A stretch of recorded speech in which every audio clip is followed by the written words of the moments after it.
Dr. Doreen Grand-Pichet is the Dr. Doreen is an expert in autism. Doreen Grand-Pichet. Dr. Grand-Pichet. Dr. Doreen Grand-Pichet. Dr. Doreen Grand-Pichet is a visionary in the field of autism. Now you can ask her questions on Ask Dr. Doreen.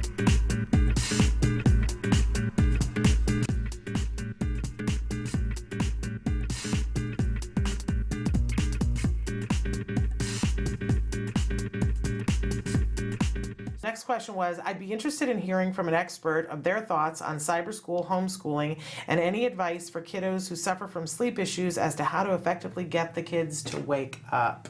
Yeah. I want to know. Yeah. So this is a bigger issue than, I don't think it has to do with cyber school or homeschooling. I think you're thinking about doing homeschooling because you probably can't get the child to get up in the morning and go to school. That's what this sounds like to me. So please write in if you're online or let us know if I'm interpreting this correctly. But my impression on this is we got to deal with the bigger issues. Sometimes what we end up doing is we will, something will happen and we just will kind of give up and we'll find a different path. And that is not always the right thing to do. Here, in this case, I don't know that you need to start thinking about different ways of educating the child just because he's not sleeping well. I think you need to deal with, why isn't he sleeping well? Let's fix the sleep issue.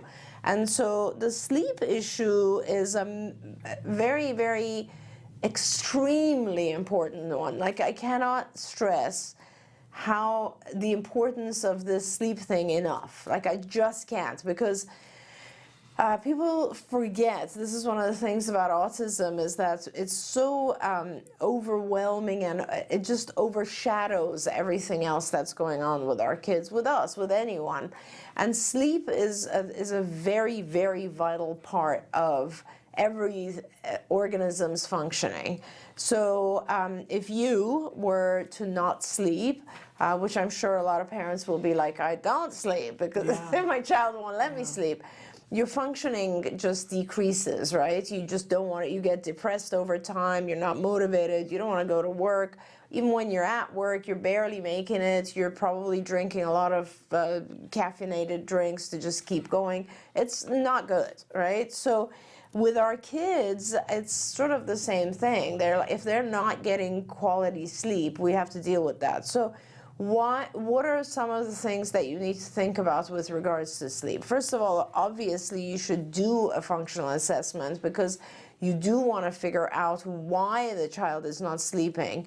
There are lots of different reasons that a child could be awake. One is like, oh my gosh, there's so many reasons. I'm going to name just a few. So the diet of the child has impact on the child's sleep. So if the child's getting a lot of sugar or dye or whatever, it could, for instance, have something to do with keep the child awake.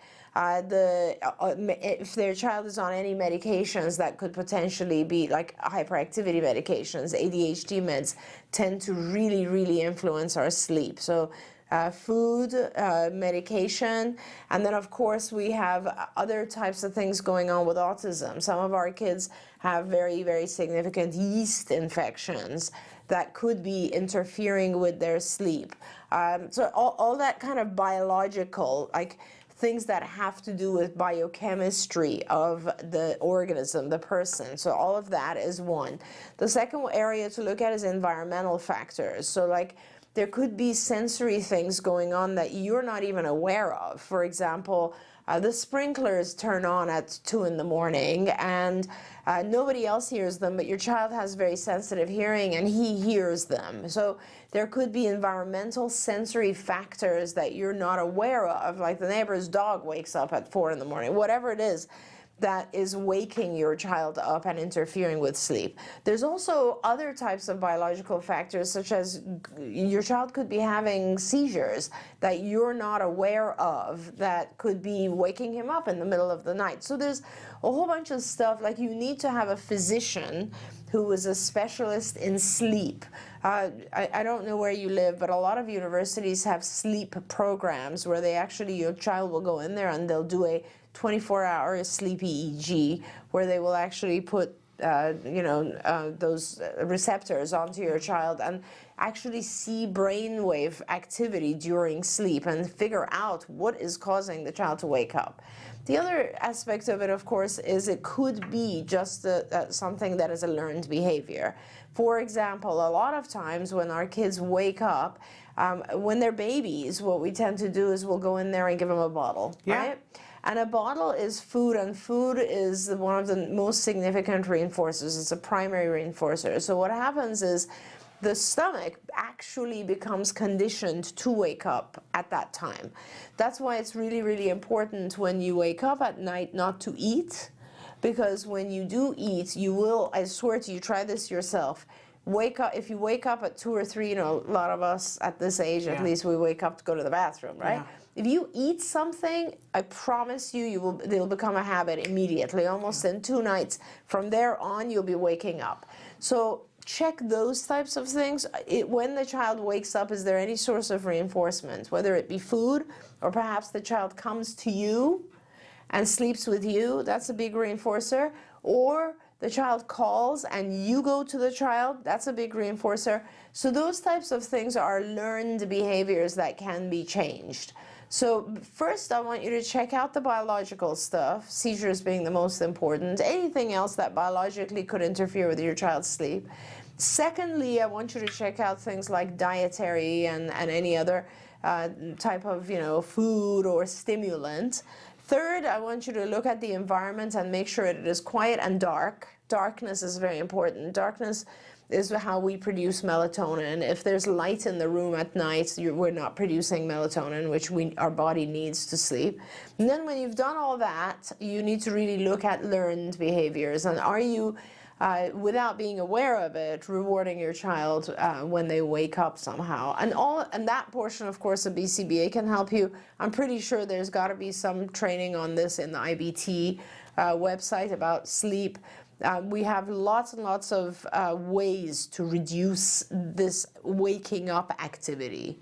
So now I've kind of talked a lot about sleep. Hopefully that's the issue here and not just homeschooling. Absolutely. Otherwise, if it isn't, let me just say I have nothing against homeschooling. I think homeschooling is totally fine as long as the child has social environments and opportunities as well. There we go. I love this question that came in on YouTube. Why is ABA so expensive? Insurance will not pay for it. If they do, it's not much. Cannot get Medicaid because of income cutoffs. So how can you get the help you need if the cost is $85,000 to $95,000? Right. And of course, I have a lot to say about that. What do you want to say? Insurance does pay for it. That's the first thing I'll say. So yes, it's very expensive because every hour is provided by a trained individual. So yes, it adds up. I'm not sure that it adds up to 85, but it adds up because every hour of therapy costs a lot. Having said that, there's insurance coverage. So I'm not sure where you live, but we have insurance coverage in pretty much the entire United States. 50 states. Not all the same, but 50 states have coverage. 50 states have coverage. So let us know where you are, and we can help you gain access to that coverage.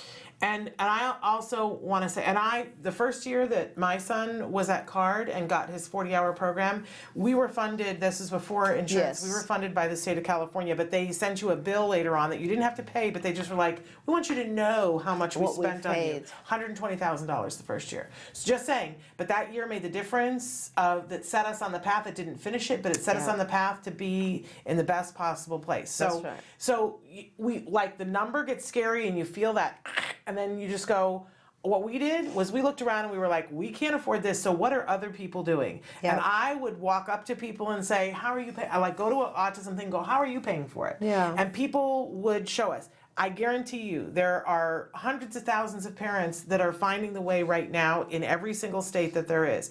And sometimes you got to piece it together, but there's a way. So tell us which state that you're in. And also know that the Medicaid thing, depending on where you are, most of the time now parents will have to apply for Medicaid, and they apply and they get refused because of their income. Then you reapply under disability and your child will get Medicaid because your child has autism. So they are eligible, but they Yes. ask you to, they make you jump through the first hoop and then you jump through the second hoop. But Medicaid in all states is not equal and even. Well, it hasn't rolled out in all states. So- like, we don't even have Medicaid in New York yet. Like, it hasn't rolled out in all states. But yes, but it is there. The other thing I want to say, Shannon, is that, you know, we talk about insurance will cover it, but insurance will cover it up to a certain portion. And Yeah. that you are right in the sense that if you have an older child, if your child has already received a couple of years of ABA, it is harder to get insurance to cover it. And that, I mean, I don't know that there's any kind of solution for that. But what I do want to say is that it's sort of maybe it helps parents realize the value of doing really intensive ABA for a few years, because more and more, and Shannon, you and I have been talking about this for years, when insurance coverage started, I predicted that we would get to a point, and we have unfortunately come to that point, where it is really difficult to get ongoing funding. So when you do get funding from an insurance company, please use it. Oh my Please gosh. don't waste it. Please don't cancel sessions, because you will have it for a very kind of limited period of time. That is your child's window of opportunity. And when you have it for, let's say, 2 to 3 years, and I promise you, it will get less. Right now, we are probably looking at, like, most payers with a really strong recommendation from your BCBA will, and as long as your child is like younger than 6 or 8, will give you 3 to 4 years of not intensive, but like you'll probably be able to get like 2 years of 40 hours a week, followed by maybe 1 to 2 years of 15 to 20 hours a week, which is a really good amount, but that amount is going to decrease. So really, like, if you are a parent with a child right now getting this therapy, please do it. Make sure Yeah. your child benefits from it. It's a use it or lose it situation. It's a use it or lose it gold that expires after a while. Absolutely. Like, really think about that. Absolutely. But I also want to say to the other person, we're finding parents in different places that are finding different programs. Even if we've had parents who held a fundraiser to be able to get the insurance and then right. got grants for the copay. That's right. People are finding the way. You won't be inventing a wheel. Yeah. Reach out to us, tell us where you are, and I'll see what I can do to find out who's making it work where you are and what they're doing. And That's we can work right. together to make it happen. Where there's a will, there's a way. I learned that a long time ago. And listen, if I could figure it out, then you for sure can figure it out. And I'll work Absolutely. with you to figure it out, right? So you can write into me, s.penrod@autism-live.com. Let's take a short break. And then I want to take a question from a dad who says that they're emigrating from Egypt to Florida and want some info from you. So stick with us. We're going to be right back after these messages.